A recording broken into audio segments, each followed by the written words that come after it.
nagkamali ang Tero. Dito rin sa lugar na ito. Magaganap ang huli namin pagtutuos ni Alvaro.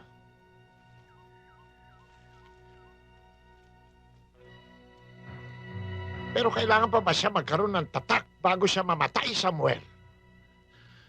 Dapat lamang matapan niyang abdi na nagbabagang bakal ang Tero. Tulad ang sinapit ko noon sa Hacienda de Lara. Alam mo ba kung anong susunod kong gagawin?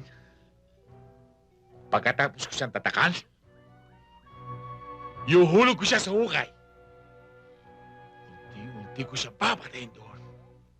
Susunugin ko siya ng buhay. Yan ang mangyayari sa kanyang Tero.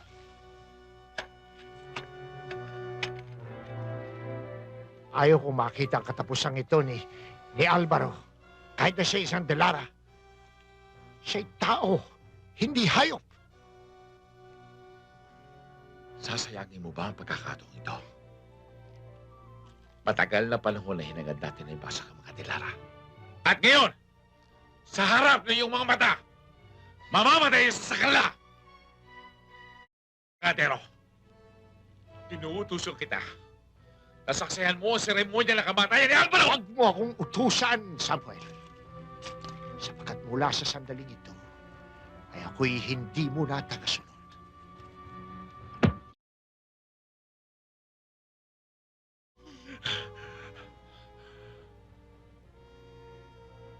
Gusto mo bang magigaway kita? Sapagkat hindi na ikaw ang Samuel na iginagalang ko noon. Ay pinaglalabang simulain at prinsipyo.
Maestro mo, Alvaro de Lara.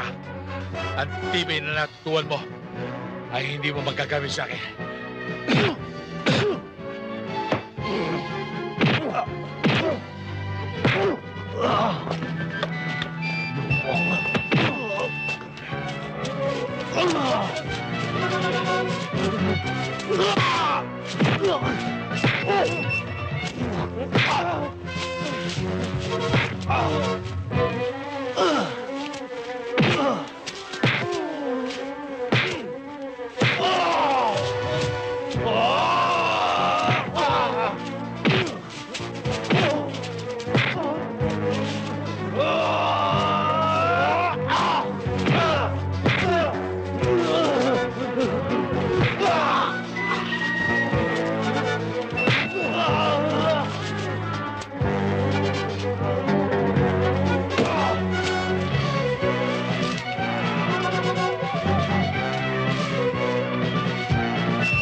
Samuel!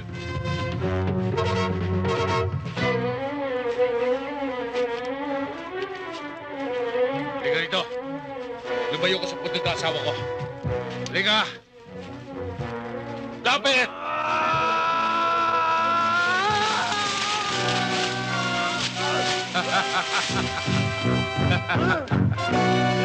Nasa hukay ka na. Delara. Katulad ka rin nila kasama. Mabagal pumatay ng kaway. Oo. Babagal. Ngunit malupit. Huwag ka mainip. Diyan kita sisentensyahan. Alam mo ba kung ano papatay sa'yo? Katulad na yung angkan. Makamandag!